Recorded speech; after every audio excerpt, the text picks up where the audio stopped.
Ito guys, magandang araw sa ating lahat mga ka-wifi. Paano ba natin malalaman na ang ating Orange Pi PC version 3 ay bad na or faulty o hindi nag-ooperate na, no? May sira na talaga siya. Ito lang ang gagawin natin guys, no? Kailangan mayroon tayong memory card na nakasaksak sa kanya. Ito, naka-flash na siya sa bagong image at kailangan working ang image na to. Itatry natin sa iba na mga unit kung tumatakbo. Ngayon kung okay naman siya, isasaksak siya natin dito sa ating suspected na Orange Pi PC or 1 para matest natin kung sira ba siya o hindi. Ngayon ginamit nating power supply ay yung 5 volts na ginagamit sa charger sa ating mga cellphone, no? So ating isasaksak ngayon ito para makita natin kung ano ba ang makikita natin kapag sinaksak natin siya na walang nakakabit na iba kundi yung memory card lang na may image. Okay, isaksak na natin, no, para makikita nyo. Yan. Saksak natin sa outlet. Yan, pansinin nyo dito maumilaw, dapat nakablink yan yung itong port, LAN port nya, no, 3 beses at papatay naman siya 3 beses yan hanggang mamamatay. Ngayon pag namatay siya, ibig sabihin okay ang ating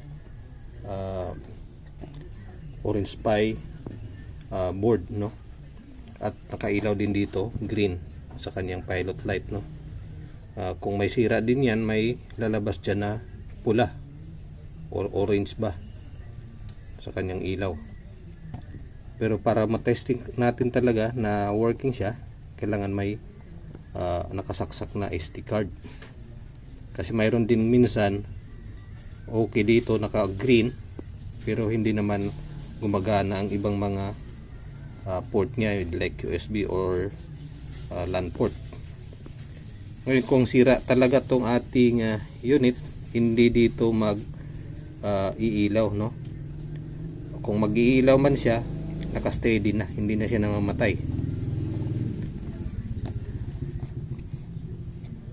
So pag tinanggal naman natin ang ating SD card, dito mag-iilaw, hindi na mamatay. Ganon din siya. At kung may sira din ang ating SD card, corrupted, mag-iilaw din dito, hindi rin namamatay. Ayan, try natin isaksak na walang SD card para makikita nyo yung diferensya. Ayan, bunutin natin. Tapos tanggalin natin ang SD card. Ito. Pindutin lang yan. Tapos para ma-eject. So yan, tanggal yung SD card, no. Ayun, saksak natin siya na walang SD card. So, bantayan nyo dito sa LAN port, iilaw yan. Yan. So yan, umiilaw siya pero hindi nagbi-blink, no? Steady lang siya. Yan ang indicator na posible sira ang ating SD card, corrupted, or may sira sa ating board. Pero mas maganda talaga pagka na-try nyo na okay naman yung SD card nyo, nakasaksak dito, lagyan mo talaga siya ng mga connection para makita nyo yung actual kung umu-operate ba siya. Ayan, so hindi siya nag-blink, hindi rin siya namamatay, no? So balik natin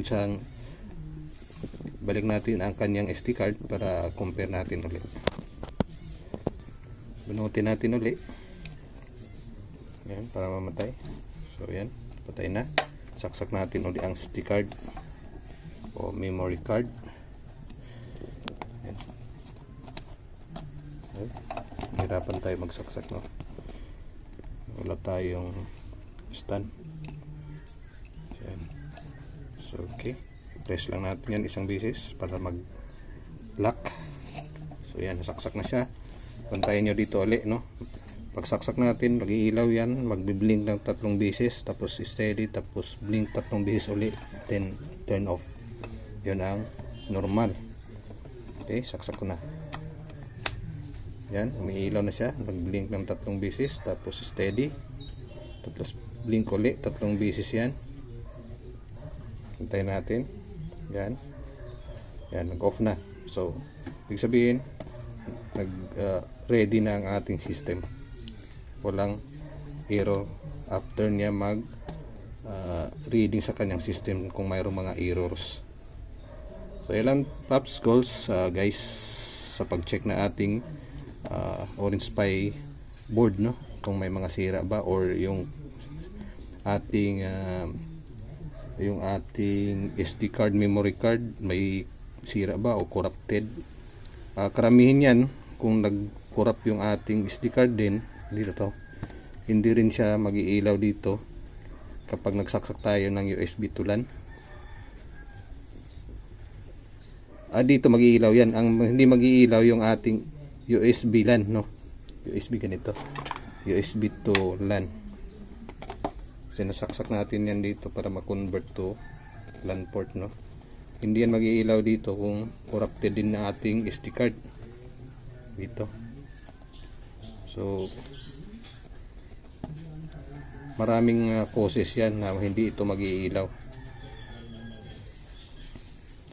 Pwede rin na yung ating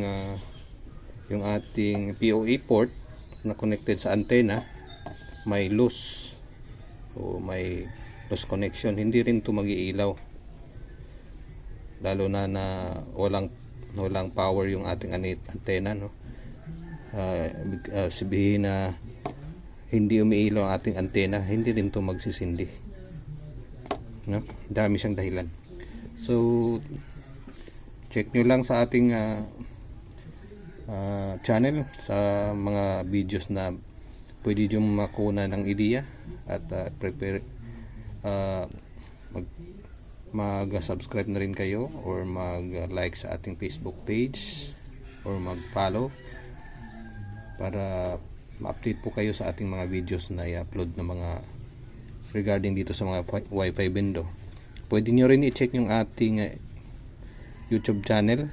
Marami doon sa playlist kung alin man ang magugustuhan nyo doon. Maraming klaseng topics, no? So yan, thank you for watching.